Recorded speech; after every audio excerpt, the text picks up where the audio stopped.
കല്ലുകൾ വെച്ചുകൊണ്ട് മൈലാഞ്ചി ചെടിയും നാട്ടിക്കൊണ്ട് കൂട്ടുകുടുംബങ്ങൾ പിരിഞ്ഞുപോയി വർഷങ്ങളോളം ഖബറിൽ കഴിക്കുന്ന ഒരു സാഹചര്യം എന്റെ ഉപ്പ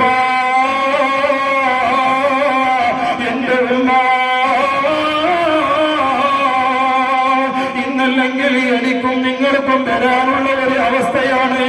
ചിന്തിക്കണേ പ്രിയപ്പെട്ടവരെ, ആരാരുമില്ലാത്ത ഖബറിൽ പോയി കഴിയേണ്ട നമ്മള് ഇന്നലെ വരെ ഭാര്യയുണ്ട്, ഇന്നലെ വരെ ഉമ്മയുണ്ട്, ഉപ്പയുണ്ട്, മക്കളുണ്ട്, ജ്യേഷ്ഠനുണ്ട്, അനുജനുണ്ട്, എല്ലാവരുടെയും വാത്സല്യത്താൽ നമ്മൾ ദുനിയാവിന്റെ മുകളിൽ ജീവിച്ചിട്ടുണ്ട്. നമ്മുടെ ആത്മാവ് ശരീരത്തിൽ നിന്നങ്ങ് വേർപിരിഞ്ഞാൽ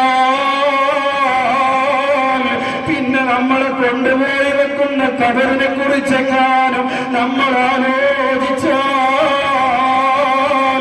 എന്റെ പ്രിയപ്പെട്ടവരെ, നമ്മുടെ ദുനിയവിയായ ജീവിതത്തിൽ എന്ത് രസമാണുണ്ടാവുക, എന്ത് സന്തോഷമാണുണ്ടാവുക, എന്ത് ആനന്ദമാണുണ്ടാവുക, എന്ത് ആഹ്ലാദമാണ്. എന്താണ് ഖബറിലെ അവസ്ഥ? ഞാൻ അതിലേക്ക് പോവുകയല്ല. ആ ഖബറിലും നിലക്കാത്ത ഒരു പ്രവാഹമായി നമ്മുടെ ആത്മാവിലേക്ക് എത്തണമെങ്കിൽ ഇതുപോലുള്ള മതസ്ഥാപനങ്ങളിലേക്ക് സദഖ ചെയ്യലാണെന്ന് ഹബീബ് സയ്യിദുനാ റസൂലുള്ളാഹ്. അതുകൊണ്ട് എന്റെ ഉമ്മമാരെ, എന്റെ സഹോദരിമാരെ, എന്റെ ചെറുപ്പക്കാരെ, നമ്മൾ മനസ്സിലാക്കേണ്ട വിഷയം, അല്ലാഹുവിന്റെ ഹബീബിന്റെ അടുത്ത് വന്ന് സന്താനമില്ലാതെ പരാതി പറയുമ്പോ ഒന്ന് ഇസ്തിഗ്ഫാർ അധികരിപ്പിക്കാൻ പറയുകയാണ്. രണ്ടാമതായി പറയുന്നത്, പ്രിയപ്പെട്ടവരെ, സദഖ നൽകലാണ്.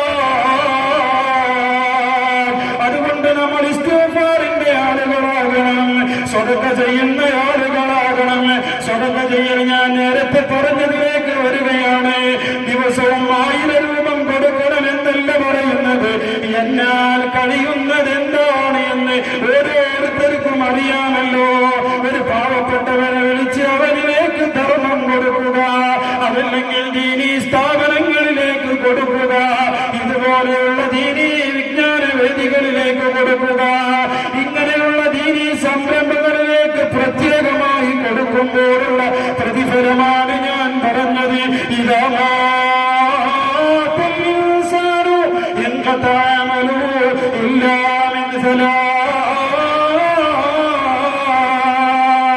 ഒരു മനുഷ്യൻ മരണപ്പെട്ടു കഴിഞ്ഞാൽ 3 കാര്യങ്ങൾ ഒഴിച്ച് സർവമാന കാര്യങ്ങളും മുറിഞ്ഞു പോകുന്നതാണെന്ന് ഹബീബുനാ മുഹമ്മദ് മുസ്തഫ. അതിൽപ്പെട്ടതാണ് സദഖത്തുൻ ജാരിയ. ജാരിയായ സദഖ, നിലനിൽക്കുന്ന സദഖ, ശേഷിപ്പുള്ള സദഖ. എങ്ങനെയാണ് ശേഷിക്കുന്നത്? ഇവിടെ കുട്ടികളെ ഫാത്തിഹ ഓതുമ്പോ അതിന്റെ ഒരു ആത്മാവ്, അതിന്റെ ഒരു മിസ്ലു സവാബ് നിന്റെ ആത്മാവിലേക്ക് എത്തും. എത്തണമെങ്കിൽ ഇതുപോലെയുള്ള മതസ്ഥാപനങ്ങളിലേക്ക് ദീന് പഠിക്കുന്ന വിദ്യാർത്ഥികൾ, പഠിക്കുന്ന വിദ്യാർത്ഥിനികൾ, പഠിക്കുന്ന പരിശുദ്ധമായ ഖുർആൻ ചർച്ച ചെയ്യുന്ന, ഹബീബിന്റെ ഹദീസുകൾ ചർച്ച ചെയ്യുന്ന മദ്രസകളിലേക്ക് നമ്മൾ കൊടുക്കുമ്പോ ഉറപ്പാണ് ഒരിക്കലും അത് പാഴാകില്ല. നേരത്തെ പറഞ്ഞ ഹബീബ് സയ്യിദുനാ റസൂലുള്ളാഹ് സ്വല്ലല്ലാഹു അലൈഹി വസല്ലമ തങ്ങളാണ് പറയുന്നത്. അതുകൊണ്ട് എന്റെ പ്രിയപ്പെട്ട സഹോദരന്മാരെ, സദഖയുടെയും ഇസ്തിഗ്ഫാറിന്റെയും കാര്യത്തിൽ നമ്മൾ വല്ലാതെ ജാഗ്രത കാണിക്കണം. എന്നിട്ട് ഈ ഹദീസ് റിപ്പോർട്ട് ചെയ്ത ജാബിർ റളിയല്ലാഹു തആല പറഞ്ഞു തരികയാണ്, ഈ വിഷയം ആ സ്വഹാബി ചെയ്യാൻ തുടങ്ങി.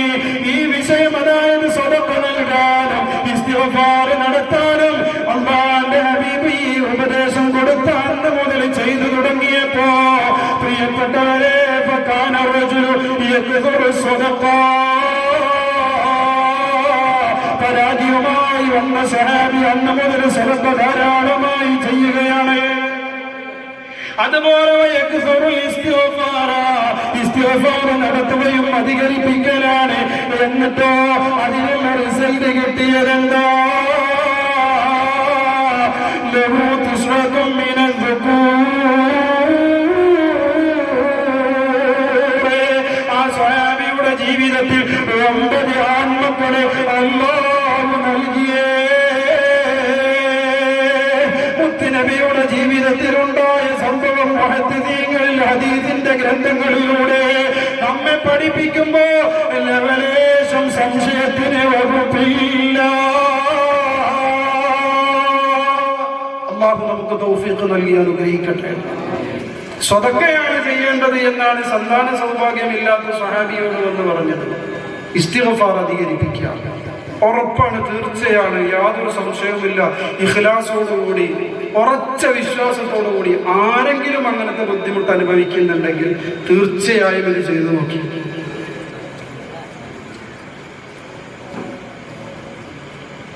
വെറും ഇസ്തിഗ്ഫാർ കൊണ്ട് സന്താന സൗഭാഗ്യം കിട്ടൽ മാത്രമല്ല, ബി അംവാലിൻ വ ബനീൻ, നിങ്ങളുടെ സമ്പത്തിൽ നിങ്ങൾക്ക് വർധനവുണ്ടാകും, സന്താനങ്ങൾ നിങ്ങൾക്ക് ലഭ്യമാകും. പിന്നെ ഒരുപാട് വിഷയങ്ങൾ മഹാന്മാരായ പണ്ഡിതന്മാരെ നമ്മെ പഠിപ്പിക്കുന്നുണ്ട്. ഇസ്തിഗ്ഫാർ അധികരിപ്പിച്ചു കഴിഞ്ഞാൽ എല്ലാ കാര്യങ്ങളിലും നമുക്ക് പ്രത്യേകമായ ഒരു ഉന്മേഷവും, അതുപോലെ തന്നെ നമ്മുടെ മനസ്സിനേൽക്കുന്ന ടെൻഷനുകളും, അതുപോലെ മനസ്സിനേൽക്കുന്ന പലയാതി അലട്ടുകൾക്കും എല്ലാം അത് പരിഹാരമാണ് എന്ന് ഹബീബ് സയ്യിദുനാ റസൂലുള്ളാഹി. മൻ ലസിമൽ ഇസ്തിഗ്ഫാറ, വല്ല ഒരുത്തനും ഇസ്തിഗ്ഫാറിനെ ലസിമക്ക് നിർബന്ധമാക്കുക, മുറുകെ പിടിക്കുക എന്നൊക്കെ അർത്ഥമുണ്ട്. നിർബന്ധമാക്കുക എന്ന് പറഞ്ഞാൽ അത് കൂടെ കൊണ്ടു നടക്കുക. നമ്മൾ സ്വലാത്തിന്റെ കാര്യം പറഞ്ഞത്, സ്വലാത്തിന്റെ കാര്യം പറഞ്ഞതുപോലെ തന്നെ ഇസ്തിഗ്ഫാർ നമ്മുടെ ജീവിതത്തിൽ നമുക്ക് വെറുതകൾ ഉണ്ടാവണം, അത് നിർബന്ധമാണ്. ബഹുമാനപ്പെട്ട സയ്യിദുനാ ഉമർ ഇബ്നുൽ ഖത്താബ് റളിയല്ലാഹു തആല അൻഹു ആ കാര്യത്തിൽ വളരെയധികം നിഷ്കർഷത പുലർത്തിയ മഹാനായിരുന്നു എന്ന് ബഹുമാനപ്പെട്ടവരുടെ ജീവിതത്തിൽ കാണാൻ കഴിയും. വിറുതുകൾ എന്ന് പറഞ്ഞാൽ നിശ്ചയിച്ച സമയങ്ങളിൽ നിശ്ചയിച്ച ദിക്റുകൾ ചൊല്ലി പൂർത്തിയാക്കുക എന്നുള്ളതാണ്. ഒരു 100 സ്വലാത്ത് ദിനം പ്രതി എല്ലാ ദിവസവും ചെല്ലണം. ജീവിതത്തിൽ നമുക്ക് നമ്മളെ നീങ്ങിക്കൊണ്ടിരിക്കുന്ന ഈ ജീവിതത്തിൽ നിന്ന് ഉറപ്പായിട്ടും ഒരു മാറ്റം ഉണ്ടാകേണ്ട പ്രവർത്തനങ്ങളാണ് ഈ പറയുന്നത്. ഒന്ന്, ഒരു 100 സ്വലാത്ത് നമ്മൾ ചൊല്ലണം. എന്റെ ശബ്ദം ശ്രവിക്കുന്ന ഉമ്മമാരും ഉപ്പമാരും ആ കാര്യം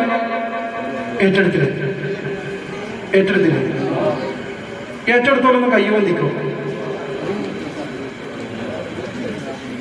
അൽഹംദുലില്ലാഹ്, അല്ലാഹു തൗഫീഖ് നൽകട്ടെ. നിങ്ങളത് ജീവിതത്തിൽ കൊണ്ടു നടക്കുകയാണെങ്കിൽ ഉറപ്പായിട്ടും ജീവിതത്തിൽ മാറ്റം ഉണ്ടാകും. ഒരു 100 സ്വലാത്ത് ദിവസവും, അതുപോലെ തന്നെ ഒരു 100 അസ്തഗ്ഫിറുല്ലാഹ്. അത് അസ്തഗ്ഫിറുല്ലാഹ് എന്ന് പറഞ്ഞാലും വേണ്ടില്ല, ഇനി അസ്തഗ്ഫിറുല്ലാഹിൽ അസീം എന്ന് പറഞ്ഞാലും കുഴപ്പമില്ല. അസ്തഗ്ഫിറുല്ലാഹ് എന്ന് പറയുന്ന ദിക്ർ ഒരു 100 തവണ.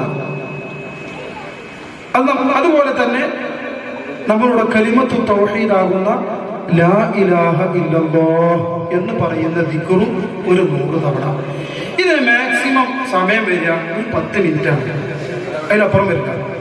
100 സ്വലാത്ത് ചെല്ലാനും അസ്തഗ്ഫിറുല്ലാഹ് അസ്തഗ്ഫിറുല്ലാഹ് എന്ന് 100 തവണ ചെല്ലാനും ലാ ഇലാഹ ഇല്ലല്ലാഹ് എന്ന് 100 തവണ ചെല്ലാനും മാക്സിമം ഒരു ടൈം. ഇനി ഒന്നും കൂടി നമ്മൾ അങ്ങോട്ട് കൂട്ടിയിട്ട് പറയുകയാണെങ്കിൽ ഒരു 15 മിനിറ്റ് ടൈമാണ് വരിക. അതുകൊണ്ട് അത് നിർബന്ധമായിട്ടും ഉമ്മമാരെ, എൻ്റെ സഹോദരിമാരെ, നമ്മൾ അതിനായിട്ട് ചടഞ്ഞിരിക്കണമെന്നൊന്നുമില്ല. നിശ്ചയിച്ച ഒരു ടൈമിൽ ചൊല്ലുകയാണെങ്കിൽ വളരെ നന്നായി. ഇനി ആ ടൈമിൽ എന്തെങ്കിലും കാരണവശാൽ അത് ചൊല്ലാൻ പറ്റിയില്ല എങ്കിൽ അത് ഖദാ വീട്ടുന്നത് പോലെ മറ്റൊരു ടൈമിൽ അത് ചൊല്ലി തീർക്കുക. അള്ളാഹു നമുക്ക് തൗഫീഖ് നൽകി അനുഗ്രഹിക്കട്ടെ. ഈ 3 കാര്യങ്ങൾ, ഇതിന്റെ മഹത്വങ്ങൾ പരിശോധിക്കുമ്പോൾ ഒരുപാട് കാര്യങ്ങൾ നമുക്ക് ദുനിയാവിലും ആഖിറത്തിലും നേടിയെടുക്കാൻ കഴിയും. സ്വലാത്തിന്റെ കാര്യം നമ്മൾ കഴിഞ്ഞ ദിവസം പറഞ്ഞു. ഇന്ന് ഇസ്തിഗ്ഫാറിന്റെ കാര്യം നമ്മൾ പറയണത്. കൂടെ നമ്മുടെ കലിമത്ത് തൗഹീദ് ടച്ച് ചെയ്ത് ഞങ്ങൾ പോകുക എന്നുള്ളൂ. അപ്പൊ ഈ 3 കാര്യം ഏറ്റെടുത്തു അല്ലേ? ഇൻഷാ അല്ലാഹ് ഒന്ന് ഇൻഷാ അല്ലാഹ് ഉറക്കെ പറഞ്ഞോളി. ഇൻഷാ അല്ലാഹ് പടച്ചോൻ തൗഫീഖ് ചെയ്യട്ടെ, പടച്ചോൻ ഖബൂലാക്കട്ടെ. നമുക്കത് നമ്മുടെ അവസാന ശ്വാസം വലിക്കുന്ന ദിവസം വരെയും ഈ 3 100 തവണ വീതം ചൊല്ലാനുള്ള എല്ലാവിധ സാഹചര്യങ്ങളും അള്ളാഹു ഒരുക്കി തരട്ടെ. ഇതിനിടയിൽ മറ്റാൾ വന്ന് തിരിപ്പ് നടത്തും, അത് നമ്മൾ ശ്രദ്ധിക്കണം. കാരണം മൂപ്പർക്ക് ഇങ്ങനെയുള്ള ഒന്നും വലിയ താല്പര്യമില്ല. മുമ്പര് പറഞ്ഞാൽ ഇങ്ങനെയുള്ളത് എന്തെങ്കിലും നടക്കുന്നുണ്ടെങ്കിൽ അത് എങ്ങനെയെങ്കിലും മുടക്കാനുള്ള പദ്ധതി ആവിഷ്കരിക്കുന്ന ഒരാളാണ്. അപ്പൊ അത് നമ്മൾ നല്ലോണം ശ്രദ്ധിക്കണം. കാരണം നമ്മൾ ദൈനംദിനം ചൊല്ലിക്കൊണ്ടിരിക്കുന്ന ടൈമാകുമ്പോൾ ചിലപ്പോൾ ഒരു ഉറക്കം വരലേക്കാണ്. അല്ല, ഞാൻ കാര്യം പറയണേ, നമുക്ക് ആ സമയത്ത് എന്ത് ചെയ്യും, ഒരു ഉറക്കം വരലേക്കാണ്. പിന്നെ അതങ്ങ് മറക്കും, അതങ്ങ് മറക്കും. അപ്പൊ അന്നത്തെ മിസ് ഇനി അങ്ങനെ എങ്ങാനും സംഭവിച്ചാൽ പിറ്റേ ദിവസം നമുക്ക് ഓർമ്മ വന്നാൽ, പഠിച്ചോനെ ഞാനിത് ഇന്നലെ ചൊല്ലിയിട്ടില്ലല്ലോ, അതുകൊണ്ട് അത് ചൊല്ലണം എന്ന് പറഞ്ഞത് ഖളാ വീട്ടുന്ന ഒരു സാഹചര്യം ഉണ്ടാകണം. ഖളാ ആകാതെ തന്നെ നമുക്കത് ചൊല്ലാനുള്ള എല്ലാ തൗഫീഖുകളും അല്ലാഹു നൽകി അനുഗ്രഹിക്കട്ടെ. അപ്പൊ ഇസ്തിഗ്ഫാറും അതുപോലെ തന്നെ സ്വലാത്തും അതുപോലെ നമ്മുടെ തൗഹീദിന്റെ മന്ത്രവും ലാ ഇലാഹ ഇല്ലല്ലാഹ്. ഇസ്തിഗ്ഫാറും ലാ ഇലാഹ ഇല്ലല്ലാഹയെ സംബന്ധിച്ച് ബഹുമാനപ്പെട്ട ഇബ്നു അബ്ബാസ് റളിയല്ലാഹു തആല അൻഹു റിപ്പോർട്ട് ചെയ്യുന്ന ഒരു ഹദീസിൽ ബഹുമാനപ്പെട്ട സയ്യിദുന അബൂബക്കർ സിദ്ദീഖ് റളിയല്ലാഹു അൻഹു പറയുന്നുണ്ട്, മുത്തുനബി സല്ലല്ലാഹു അലൈഹി വസല്ലം തങ്ങൾ ഞങ്ങളോട് പറഞ്ഞു, ഇസ്തഗ്ഫിറു മിൻ ഖൗലി ലാ ഇലാഹ ഇല്ലല്ലാഹ് വൽ ഇസ്തിഗ്ഫാറ. നിങ്ങൾ ഇസ്തിഗ്ഫാറിനെയും ലാ ഇലാഹ ഇല്ലല്ലയും നിങ്ങൾ അധികരിപ്പിക്കുക. കാരണം എന്താ? ഫഇന്ന ശൈത്താന, നിശ്ചയമായും ശൈത്താന് അതങ്ങ് പറയുന്നതോടുകൂടി അവൻ നശിക്കുമെന്നാണ് പറയുന്നത്. എന്റെ പ്രിയപ്പെട്ടവരെ,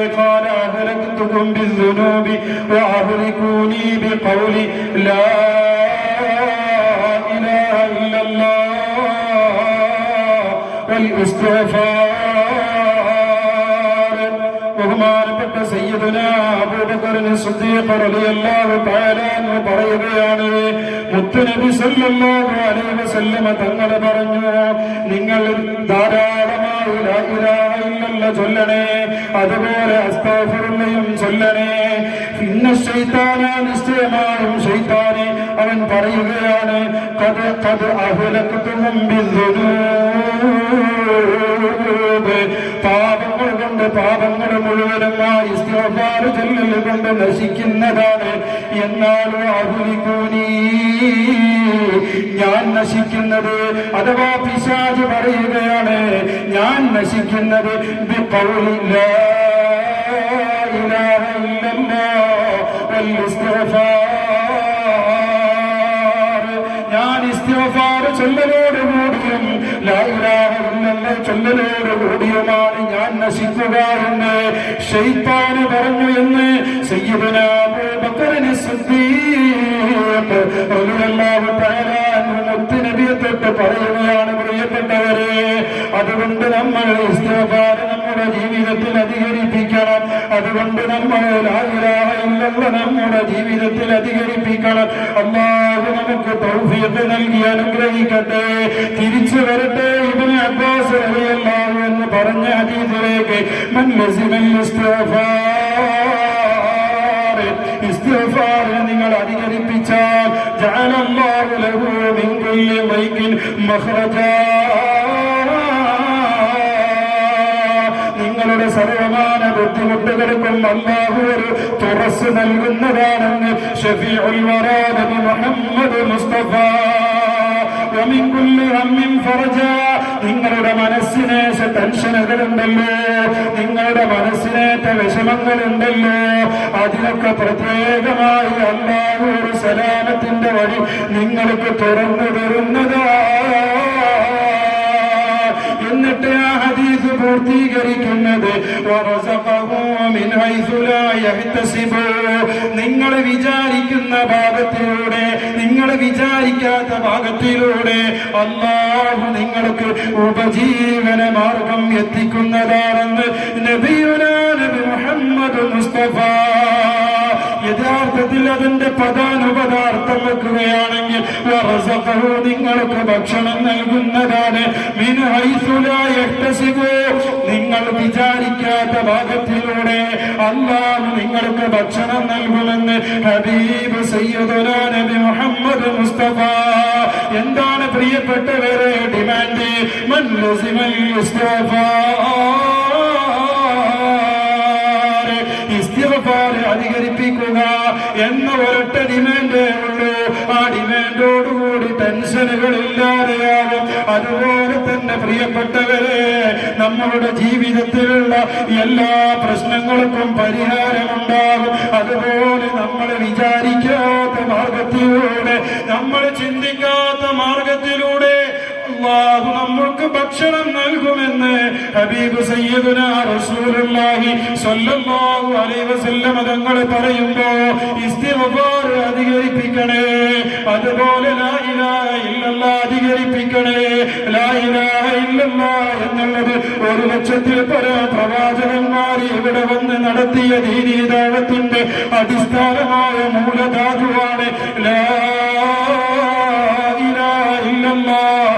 അല്ലാഹുവല്ലാതെ ആരാധനക്കൊരു അർഹനില്ല എന്നുള്ള ഏറ്റവും വലിയ തൗഹീദിന്റെ മന്ത്രം, ആ മന്ത്രവും നിങ്ങളുടെ ജീവിതത്തിൽ അധികരിപ്പിക്കണമെന്ന് ബഹുമാനപ്പെട്ട സയ്യിദുനാ അബൂബക്കറിന് സിദ്ദീഖ് അമലിന് പ്രതിഫലമുണ്ട് സ്വർഗം തന്നെ.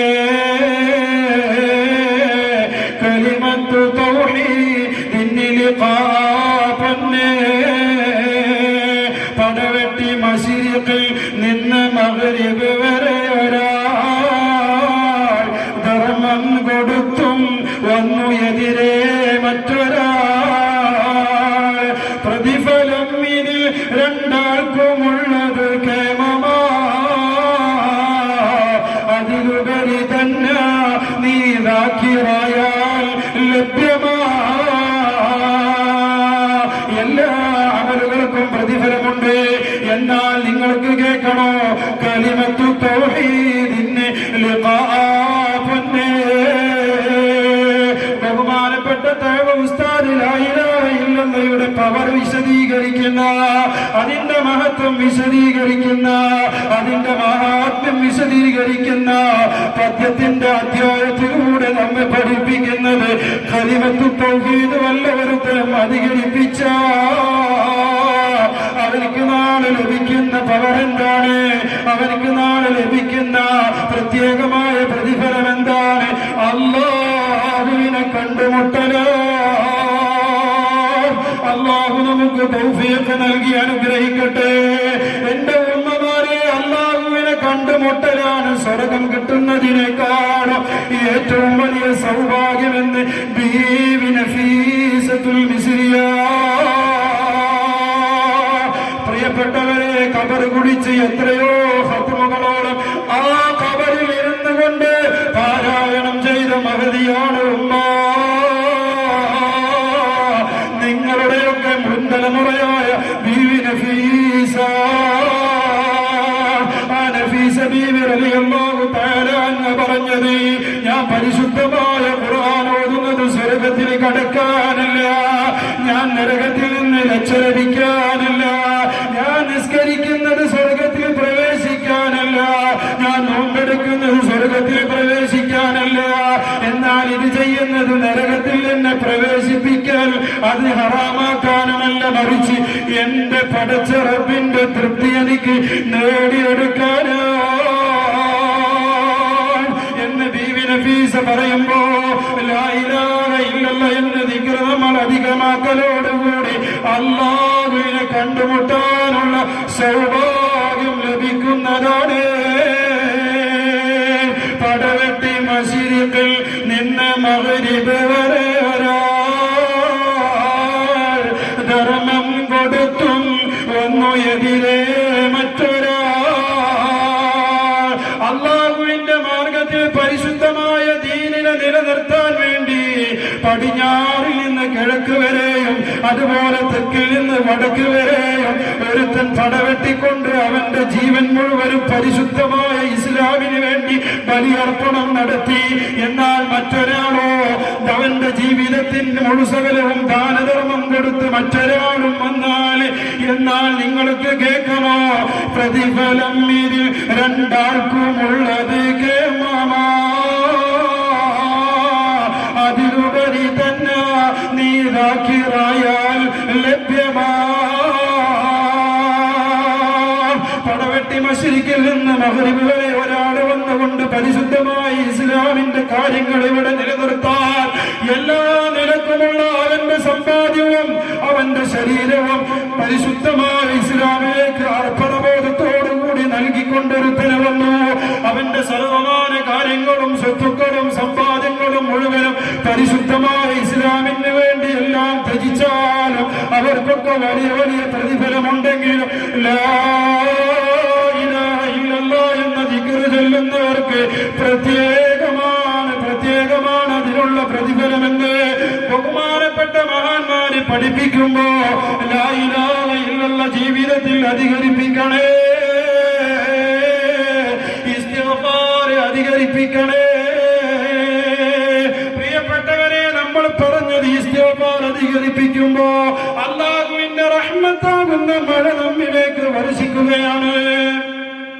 അതുപോലെ തന്നെ നമ്മളുടെ സമ്പത്ത് അല്ലാഹു അതിന് ബറക്കത്ത് നീട്ടിത്തരും. പിന്നെ പറഞ്ഞത് എന്താണ്? നിങ്ങൾക്ക് സന്താനങ്ങളെ അല്ലാഹു നൽകുന്നതാണ്.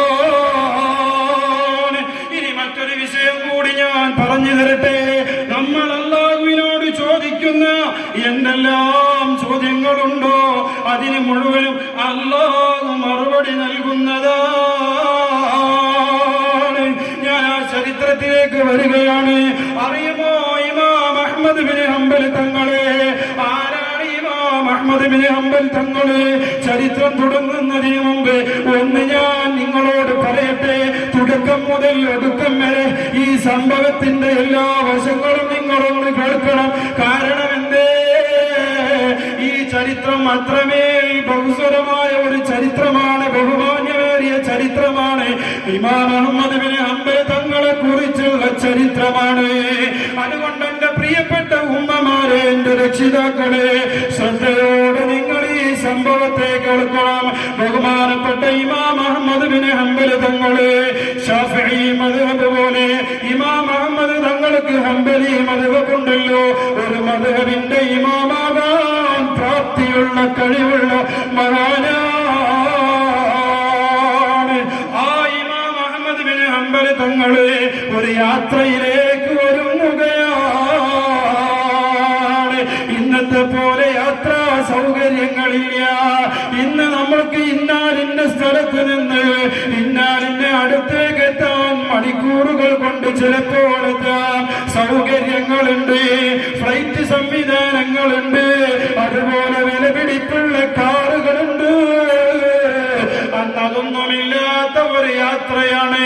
ചിലപ്പോ നടക്കേണ്ടി വരും, അതല്ലെങ്കിൽ ഒട്ടകപ്പുറത്ത് വാഹനങ്ങളാൽ കയറി സഞ്ചരിക്കേണ്ടി വരും.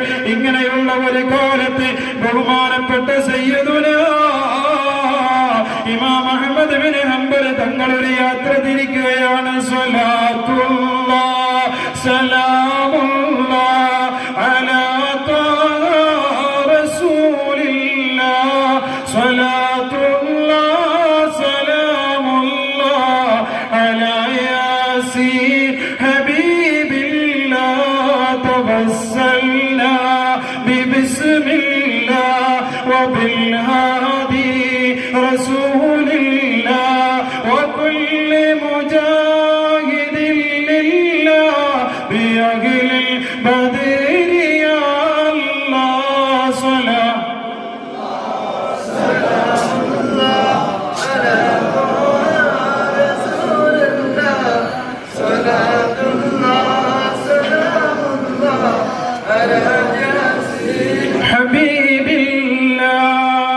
ബഹുമാനപ്പെട്ട ഇമാം അഹ്മദ് ബിൻ ഹംബൽ തങ്ങൾ ഒരു യാത്ര തിരിക്കുകയാണ്. മണലാരണ്യങ്ങൾ താണ്ടിക്കൊണ്ട് ദിവസങ്ങളോളമുള്ള യാത്രയാണ്. പ്രിയപ്പെട്ടവരെ, പൊടിക്കാറ്റ് വീശല് പതിവാണ്. ശക്തമായ കാറ്റുണ്ടാകും, അതുപോലെ മഴയാണെങ്കിൽ മഴയുമുണ്ടാകും. എല്ലാം ത്യജിച്ചുകൊണ്ട് ബഹുമാനപ്പെട്ട സയ്യിദുനാ ഇമാം അഹ്മദ് ബിൻ ഹംബൽ റളിയല്ലാഹു തആല അൻഹു യാത്ര തുടരുകയാണ്. ഓരോ പ്രദേശത്തിലേക്ക് എത്തുമ്പോഴും യാത്രയിൽ ഒരു വിശ്രമമെടുക്കാറ് പതിവുണ്ട്. ഏതെങ്കിലും ഒരു പള്ളി തിരഞ്ഞെടുക്കാറാണ് ബഹുമാനപ്പെട്ട സയ്യിദുനാ ഇമാം അഹ്മദ് ബിൻ ഹംബൽ തങ്ങള്. എന്നും രാത്രിയാകുമ്പോ ആ പ്രദേശത്ത് എത്തിയ ഏതെങ്കിലും ഒരു പള്ളിയിൽ ടെന്റടിച്ചുകൊണ്ട് അവിടെ വിശ്രമിക്കാനും കിടന്നുറങ്ങാനും ബഹുമാനപ്പെട്ട സയ്യിദുനാ ഇമാം അഹ്മദ് ബിൻ ഹംബൽ തങ്ങൾ തിരഞ്ഞെടുക്കാറാണ്. എന്നാൽ എന്റെ പ്രിയപ്പെട്ടവരെ, ഒരു ദിവസം പ്രദോഷത്തോട് അടുത്തുകൊണ്ടിരിക്കുകയാണ്. സന്ധ്യ മയങ്ങുകയാണ്. പടിഞ്ഞാറൻ ചക്രവാളത്തിൽ സൂര്യൻ മെല്ലെ മെല്ലെ താഴ്ന്നുകൊണ്ട് അതാ ഇരുട്ട് പടരുന്നു. ഭൂമിയാസകലം കൂരാകൂരിട്ടിലേക്ക് കടക്കുമ്പോ ബഹുമാനപ്പെട്ട സയ്യിദുനാ ഹംബൽ തങ്ങൾക്ക്, ഇമാം അഹ്മദ് ബിൻ ഹംബൽ തങ്ങൾക്ക് ഒരു പള്ളിയും രക്ഷക്കായി എത്തുന്നില്ല. അങ്ങനെ കുറെ അങ്ങ് നടന്നു പോകുമ്പോ അതാ ചെറിയൊരു പള്ളി കണ്ടെത്തുകയാണ്. ബഹുമാനപ്പെട്ട ഇമാം അഹ്മദ് ബിൻ ഹംബൽ തങ്ങളെ അല്ലാഹ് അൽഹംദുലില്ലാഹ്, ഇന്ന് ഇവിടെ എനിക്ക് താമസിക്കാമല്ലോ എന്ന് നിയ്യത്തോടെ എന്നെ കരുതലോടെ ആ പള്ളിയിലേക്ക് കയറി ചെല്ലുന്നു. ബഹുമാനപ്പെട്ടവരുടെ നമസ്കാരങ്ങളൊക്കെ നിർവഹിക്കുകയാണ്. നിസ്കാരമെല്ലാം കഴിയുന്നത് വരെയും ആ പള്ളിയുടെ ഹാരിസുൽ മസ്ജിദ് ഉണ്ട്, പള്ളിയുടെ കാവൽക്കാരനുണ്ട്. കാരണം യാത്രാ സംഘം പുറപ്പെടുന്ന സ്ഥലമാണ്, കൊള്ളക്കാരുണ്ടാകും. പള്ളിയിൽ നിന്നെന്തെങ്കിലും മോഷ്ടിക്കുമോ എന്ന രീതിയിൽ പള്ളിക്കൊരു കാവൽക്കാരനെ നിയമിച്ചിട്ടുണ്ട്. ആ കാവൽക്കാരൻ ബഹുമാനപ്പെട്ട ഇമാം അഹ്മദ് ബിൻ ഹംബൽ തങ്ങളുടെ നമസ്കാരം കഴിയുന്നത് വരെയും ഇമാം അഹ്മദ് ബിൻ ഹംബൽ തങ്ങളെ ഇങ്ങനെ നിരീക്ഷിച്ചു കൊണ്ടിരിക്കുകയാണ്. ബഹുമാനപ്പെട്ടവരുടെ നമസ്കാരം കഴിഞ്ഞപ്പോൾ ബഹുമാനപ്പെട്ടവർ വന്നുകൊണ്ട് ഹാരിസുൽ മസ്ജിദിനോട് പറയുന്നു, ഇന്ന് ഞാൻ ഇവിടെ കിടന്നുറങ്ങുകയാണ്. ഞാനൊരു വഴിയാത്രക്കാരനാണ്. ആ മസ്ജിദിന്റെ പാറാവുകാരൻ അറിയില്ല. ഇത് ഈ കാലഘട്ടത്തില്, ഈ സമാനില്, ഈ സ്ഥലത്തെ ഏറ്റവും വലിയ പണ്ഡിതനായ ഇമാം അഹ്മദ് ബിൻ ഹംബലാണെന്ന് ബഹുമാനപ്പെട്ട ഹംബൽ തങ്ങളെ കുറിച്ച് ഈ മസ്ജിദുൽ ഹാരിസിന് അഥവാ മസ്ജിദിന്റെ പാറാവുകാരൻ അറിയില്ല. അഹ്മദ് ബിൻ ഹംബൽ തങ്ങൾ അദ്ദേഹത്തോട് പെർമിഷൻ ചോദിക്കുകയാണ്, ഞാൻ ഇന്നിവിടെ കിടന്നുറങ്ങിക്കോട്ടെ? അതാ ഹാരിസുൽ മസ്ജിദ് പറയുന്നു, പറ്റൂല പറ്റൂല, ഞങ്ങളിവിടെ പുറത്തുനിന്നുള്ള ഒരാളുകളെ പള്ളിയിൽ പാർക്കാൻ സമ്മതിക്കൂല. എന്റെ പ്രിയപ്പെട്ടവരെ, വിഷമത്തോടുകൂടെ വീണ്ടും കെഞ്ചിക്കൊണ്ട് അദ്ദേഹത്തോട് അഹ്മദ് ബിൻ ഹംബൽ തങ്ങൾ ചോദിക്കുകയാണ്, ഇന്നത്തെ ഒരു ദിവസമല്ലേ ഉള്ളൂ, ഇത്രയും വഴുകിയല്ലോ, സുബഹിയാകുമ്പോഴേക്കും ഞാൻ എന്റെ ഉദ്ദിഷ്ട സ്ഥലം വെച്ച് യാത്ര തിരിക്കുന്നതാണ്. അതുകൊണ്ട് എനിക്കൊന്ന് പെർമിഷൻ തരുമോ? ഹാരിസുൽ മസ്ജിദ് സമ്മതിച്ചില്ല. ഏതായാലും അല്ലാഹുവിൽ തവക്കുലാക്കിക്കൊണ്ട് ഇമാം അഹ്മദ് ബിൻ ഹംബൽ തങ്ങൾ പള്ളിയുടെ അകത്തളങ്ങളിൽ, എന്റെ പ്രിയപ്പെട്ടവരെ, ബഹുമാനപ്പെട്ടവരുടെ തോളിലുണ്ടായിരുന്ന മുണ്ട് വിരിച്ച് കിടക്കുകയാണ്. ഹാരിസുൽ മസ്ജിദ് വന്നുകൊണ്ട് ഇമാം അഹ്മദ് ബിൻ ഹംബൽ തങ്ങളെ ആ മുണ്ടും പിടിച്ചുകൊണ്ട് പുറത്തേക്ക് വലിച്ചിഴക്കുകയാണ്. ഇതൊക്കെ അല്ലാഹുവിന്റെ ഖലാഅാണ്, യാത്രയാണ്. പ്രിയപ്പെട്ടവരെ, ക്ലേശങ്ങളുണ്ടാവും. യാത്രയെ സംബന്ധിച്ച് ഹബീബ് മുത്ത് റസൂലുള്ള പറഞ്ഞത്, അസ്സഫറു ഖിത്അത്തും മിനൽ അദാബ്, അല്ലാഹുവിന്റെ ശിക്ഷയിൽ നിന്നുള്ള ഒരു ഭാഗമാണ് യാത്ര എന്നുള്ളത്.